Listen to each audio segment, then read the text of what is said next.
Assalamualaikum teman-teman semua. Ketemu lagi dengan channel kami DMP Elektro.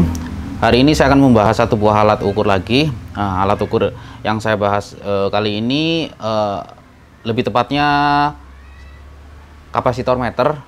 Tipenya adalah DM6013L. Sebenarnya alat ukur ini udah saya pakai, tapi sebentar doang. Akhirnya mungkin nanti akan saya jual. Mungkin barangkali teman-teman mau niat pakai alat ini, bisa komen-komen. Sebelum saya jual, akan saya bahas kupas tuntas tentang kapasitor meter Holpeak DM6013L. Seperti apa? Let's go. Ini dia teman-teman. Ini alatnya Holpeak kapasitor meter DM6013L. Bentuknya seperti ini. Di sini kalau kita lihat ada beberapa ukuran, satuan ukuran. Kemudian di sini ada display, ini ada tombol lampu. Kalau kita nyalakan seperti ini ya, ini ada tombol lampu. Nah, kan kalau ditekan dia nyala lampunya. Kalau matiin lampunya harus dimatikan dulu baru dihidupkan kembali, dia otomatis mati. Di sini ada satuan ukuran dari kapasitornya itu sendiri ya. Di sini ada off 200 pico dan sampai terakhir kembali ke off lagi ya gitu. Kemudian ini ada hold, ini ada logo lampu, ini ada lubang CX plus CX min ya. Ini untuk yang kecil juga mungkin tinggal tempel sub kayak gitu. Nah, cuman saya nggak punya yang kecil masalahnya nih. Tapi saya coba cari sebentar, barangkali saya ada kapasitor atau mungkin bisa seperti ini ya, nanti saya masukkan. Saya juga nggak tahu nih. Nah, beberapa dari petunjuk ini mungkin saya jelaskan satu persatu ya. Di sini off, ini adalah batasan ukur dari maksimal masing-masing alat satuannya ya. Misalkan kita mempunyai kapasitor nilainya adalah 150 picofarad, pico ya, pico itu di bawahnya nano, maka ini memakainya ini. Tapi kalau di atas 200 sampai maksimal di 2000 picofarad berarti memakainya ini gitu ya. Jadi ini adalah batas maksimal. Misalkan jadi kalau kita mau ngukur contoh ya, saya punya elko. Nah, elko ini kita lihat dulu 4700 mikrofarad 16 volt. Maka di sini kita harus mengacu instrumen kira-kira di bawahnya 4000 yang masih bisa kukur mana. Nah, nih kalau ini kan 2000 ya, 2000 berarti kan udah di bawahnya ya kan, di bawahnya. Jadi nggak masuk ke hitungan ini gitu. Jadi kapasitor ini satuannya itu harus di bawahnya alat ukur. Jadi misalkan ini 4700, berarti supaya bisa mengukur kapasitor nilai ini, maka satuan yang di sini kita pakai harus di atasnya satuan ini gitu loh. Jadi kalau ini misalkan 4700, berarti kita cari yang di atasnya 4700, yaitu 20 mF atau 20.000 mikrofarad ya, 20.000 mikrofarad. Mungkin kita langsung coba. Tapi sebelum coba saya juga penasaran dulu gini teman-teman. Di sini ada tombol zero ya, kita bahas-bahas dulu nilai ya, untuk satuan nanti kita ukur belakangan. Zero itu dia untuk mengacu supaya benar-benar nol ya, harusnya. Tetot. Nah, kemudian di sini ada CX. Nah, ini ada logo tanda seru, mungkin karena nilainya itu bisa kapasitor kan mungkin ada warning gitu loh, kalau salah dan lain-lain, sehingga di tanda seru ya. Saya kurang paham banget ini fungsinya dari tanda seru itu, ini maksudnya apa. Yang jelas kalau kita pakai bagian mana atau probe mana yang akan kita pakai adalah ini titik tengah menjadi titik pusat ya. Jadi kalau kita mau ukur alat memakai probe, maka yang dipakai titik tengah selalu dipakai. Kanan atau kiri kita tinggal milih. Kalau mau pilih kanan bisa, pilih kiri bisa. Intinya kalau kiri sama kanan itu seperti ini nggak bisa. Jadi harus kanan kiri sama tengah atau kanan sama tengah. Karena kanan dan kiri ini kalau kita ukur memakai tester itu di 0 ohm. Nah, mungkin seperti ini teman-teman. Ini kan probe ya, saya gabung. Nah, coba teman-teman bantu pantau di sini kan. Tuh ya. Oke. Ini memakai kali 1. Sekarang saya coba ukur antara probe CX ini dengan CX ini ya, nyatu. Kalau nyatu kayak gini kan berarti dia memang dari sini ke sini dia terhubung singkat ya, sedangkan kalau sama tengah enggak tuh. Oke, berarti sini nyatu. Kalau sini nggak tahu nih, tapi saya mau ini takut ini untuk apa namanya, mungkin untuk bip gitu ya, kayaknya sih untuk sensor ya. Coba saya penasaran dulu ini fungsinya, takutnya untuk sensor.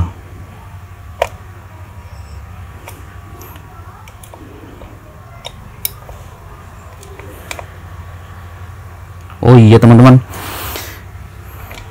thread ini kan nilainya 4700 mikrofarad. Di sini berarti batasannya harus di atasnya angka 4700 mikrofarad, yaitu 20.000 mikrofarad atau 20 mF ya. Nah, ini kita bisa pasang di sini di kaki, mungkin di sini kakinya terbagi 2 ya, mungkin ya. Coba saya juga masukkan seperti ini. Nah, ya bener ya, tuh 4,6. Cuman ini bukan berfungsi untuk kalau kita ngukur kapasitor yang baru ya. Kalau kapasitor baru kan tinggal jangan ada pembeli, saya jualan spare part. Oh, mau beli apa kapasitor, oke kita ukur, tinggal ditaruh seperti ini, kita tunjukkan cetet gitu ya, selesai. 4,7 ya, 4700 mikrofarad. Jadi di sini ada 8 lubang, berarti yang atas sama yang bawah ini sama ya, jadi terbagi seperti ini. 4 lubang sebelah kiri adalah CX plus dan 4 lubang sebelah kanan adalah CX min gitu ya. Coba sama enggak ya? Sama. Bagian atas sama. Coba yang modelnya agak jauh seperti ini tuh. Jauh apa bisa terukur? Emang kayaknya agak seret-seret deh. Jadi kayaknya dalamannya tuh ada ininya, apa namanya, ada yang ganjel tuh ya. Sama ya, sama ya. Jadi pada intinya adalah 4 lubang, ini 4 lubang, jadi 4 lubang ini adalah 1 titik, sedangkan 4 lubang sebelah kiri pun 1 titik ya, ini terbagi 2 gitu ya. Kemudian hole itu kalau kita mau menunjukkan, misalkan ada, Om coba tolong ukur nilai kapasitor ini berapa. Oke, sebentar ya, itu ya. Terus saya pasang. Nah, setelah ketemu sini gini, saya tekan hole 4,7. Nah, ini kan udah nggak bakalan berubah itu kan. Ini Om nilainya segini gitu, kayak gitu. Itu fungsinya hole gitu. Jadi ditahan supaya kita menunjukkan kepada seseorang bahwa nilainya itu ternyata segini, jadi kita cabut tetap nilainya masih tertera. Tekan hold lagi untuk rilis holdnya. Kemudian ini udah paham lah ya. Jadi kalau kita punya kapasitor yang nilainya di bawah 200 picofarad berarti pakai 200 ya. Kalau nilainya antara rank 2000 sampai 200 picofarad berarti pakainya 2000 ya. Kalau nilainya antara 2000 picofarad sampai maksimal 20 nanofarad berarti pakainya ini. Jangan pakai ini, jadi pakainya ini. Nah, kalau misalkan kita punya kapasitor yang nilainya gak nanggung ya, misalkan 120 mikrofarad. Nah, contoh ini kan. Nah, ini kan ada kapasitor elektrolit nilainya nanggung ya. Ini 120 mikrofarad. 120 mikrofarad berarti yang kita pakai mana? Berarti yang 120 berarti harus di atasnya 120. Berarti yang paling terdekat adalah ini 200 gitu ya. Kalau 2000 kejauhan berarti pakainya 200 gitu. Memang sih kalau saya lihat agak repot ya, tapi ya itulah, ini kan multitester kapasitor tapi murah meriah ya. Jadi ya bukan ya, murah itu relatif ya. Maksudnya dengan harga kisaran 400.000. Ya memang seperti itulah, memang kita harus selektor, jadi nggak bisa harus otomatis tinggal pasang, kita nggak perlu nggak perlu gitu. Mungkin itu kalau untuk multitester yang branded di atas harga 3 juta mungkin ya tinggal otomatis, jadi satu arah dia udah bisa mengukur satuan berapa mikro pun dia tinggal pasang kayak gitu. Untuk putaran kalau saya rasakan ya standarnya multitester merek-merek Cina gimana gitu ya, jadi ya seperti inilah. Mungkin kalau kita udah memakai lama ini pasti bakalan ada keausan lebih cepat ya, jadi rasanya tuh kayak agak keras gitu.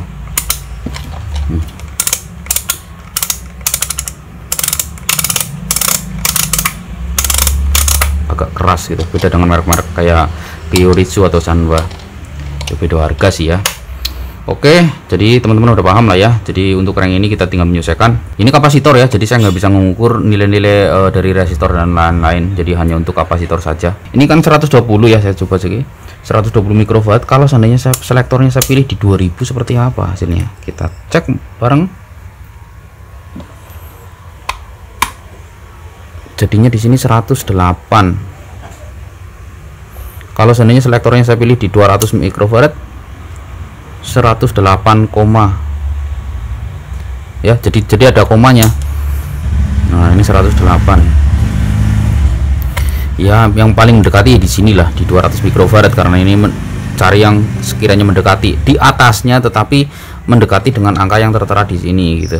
Sebagai perbandingan di sini saya menggunakan multimeter Kyoritsu, tetapi tipe ini CAV 1021R. Ini dia hanya bisa mengukur sampai batas di 1000 mikrofarad ya. Jadi kalau di atas 1000 mikrofarad dia tidak bisa membaca ya. Oleh karena alasan itulah saya juga agak kewalahan kalau mengukur kapasitor di atas 1000, makanya saya membeli ini untuk dijadikan pasangan dengan ini gitu ya. Nah, oke. Untuk sekarang saya coba akan mengukur kapasitor yang nilainya kedua-duanya bisa membaca. Salah satunya adalah ini ya. Ini 120 mikrofarad. Kita tes di sini 120, berarti yang paling dekat adalah di 200. Kita cek berapa. 109,3. Kemudian kita tes di multimeter Kyoritsu berapa.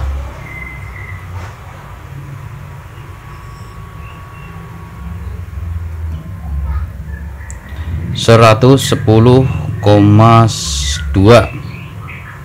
Oh, gedean di Kyoritsu ya. Kemudian coba saya coba cari lagi ya yang barangkali ada. Masih ada apa enggak nih masalahnya?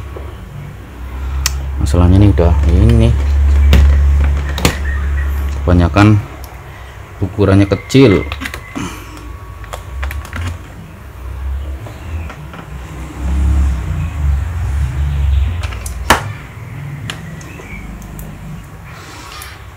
Oke, saya coba mengukur kapasitor Milar yang bentuknya seperti ini. Ini nilainya di sini adalah 224, berarti 224 pakai 200 nanofarad kali ya.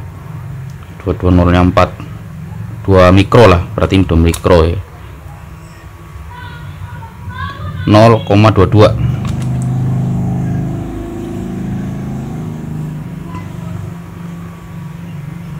Nggak kebaca ya di 200 nanofarad, nggak kebaca karena ini ukurnya di atasnya 200 di atas 200 nano, berarti pakai yang 2 mikro bener.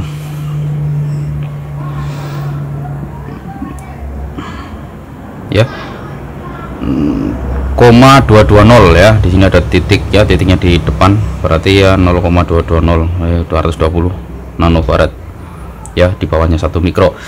Oke, saya coba pakai ini, berarti sesuai ya nilainya dengan tulisan apa yang di kapasitor. Saya coba mengukur pakai Kyoritsu, berapa nilainya?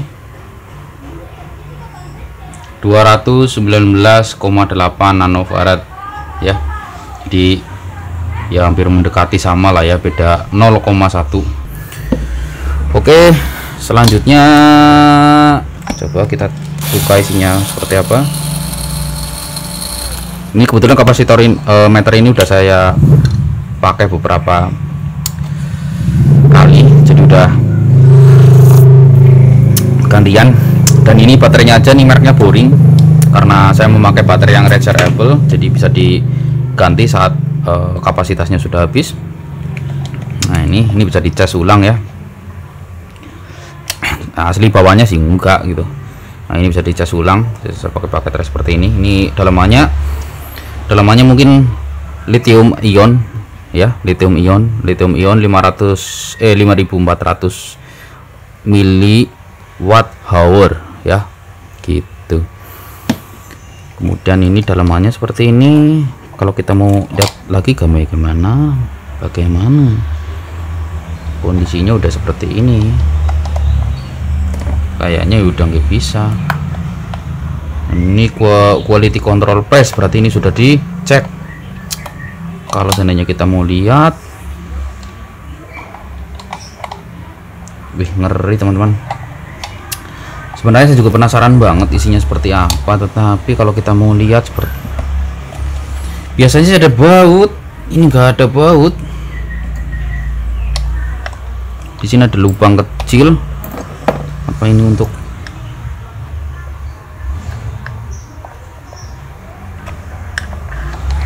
oh ya ngerti aneh paham. Jadi ini kayak semacam silikon ya, ini bawaannya dari pabriknya begitu. Iya aneh paham maksud ente. Oh ini silikon teman-teman. Wah seperti ini teman-teman. Tak kira ini nyatu apa gitu, ternyata ini silikon. Pantesan ini berarti masih ada bautnya lagi ya toh. Tuh bautnya di sini. Kita coba bongkar, tapi bautnya nggak muat, jadi harus pakai apa namanya, ini yang lebih kecil.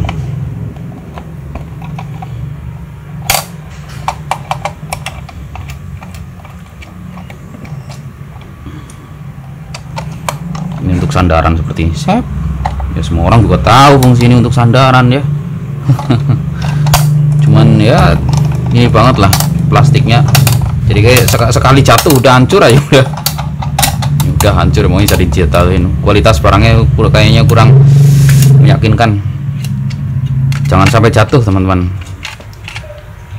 bahaya nih. Aduh. Ini dia dalamannya teman-teman. Ini dia dalamannya, multitester kapasitor meter merek Holpic DM6012L ya. Jadi komponen dalamannya hanya seperti ini. Biasanya kalau kita melihat digital multitester yang branded itu ada IC kotak gede satu, sedangkan ini tidak ada ya. Jadi ini hanya mungkin IC controller utamanya dia sini mungkin ya. Itu nilainya adalah apa, tulisannya 2018 XBL, terus CD 40666 M, 6 nya 3 kali mungkin ya. Ini IC ini ya. Kalau yang lain sih kayaknya ini IC biasa ya, mungkin hanya untuk kayak LM324 mungkin ya. Dan switching IC switching dicek aja di datasetnya. Oke. Kemudian ini IC 2, ini tipenya adalah biasa LM358 dan TL082C gitu. Oke, tapi ini bagian atas ya. Terus bagian bawah saya coba buka.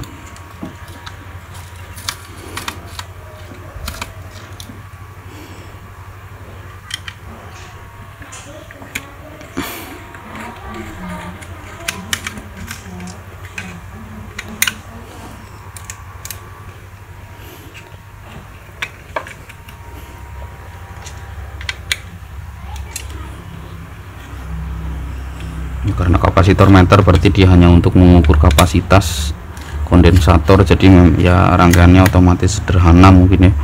Nah ini ada fuse juga, nilainya 0,2 ampere ya, kecil banget sini.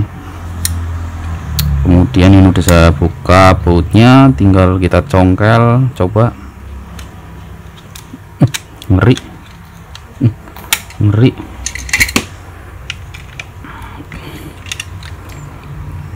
Ngeri.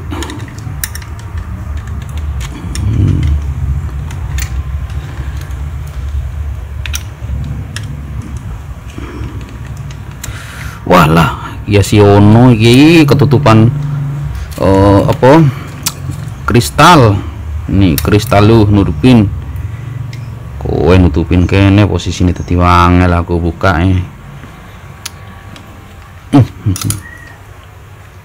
Kita pretelin daleman dari Holtpick 6013L.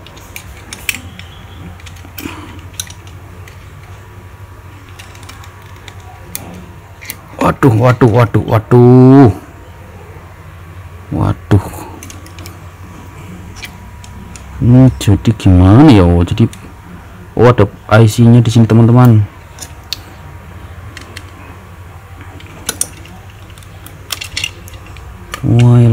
Walah talah. Jadi kayak gini toh kelakuanmu. Walah iya. Jadi kabelnya hanya ada 2 teman-teman.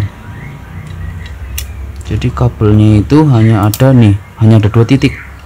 Jadi kabel 2 titik ini dia langsung terarah ke si apa nih, LCD. Nah kemudian si LCD itu dia mengirim data ke sini, itu dia melewati ini teman-teman. Nah melewati ini, jadi nanti dia membentuk hurufnya di situ. Waduh, ini berarti ini isinya data ini, isinya ini jalur nih. 2 titik ini nih isinya jalur. Makanya kalau kita kasih baterai ya kayaknya sih nggak nyala ini. Coba tak kasih baterai apakah bisa nyala? Kayaknya sih nggak nyala lah. Orang datanya aja dari sini semuanya tau. Nah itu datanya dari sini, berarti kemungkinan ini adalah kabel untuk tegangan menghidupkan ini. Kemudian data yang terkirim ke sini itu melewati ini. Ini bentuknya kayak karet. Jadi sampingnya tuh karet lembek gitu.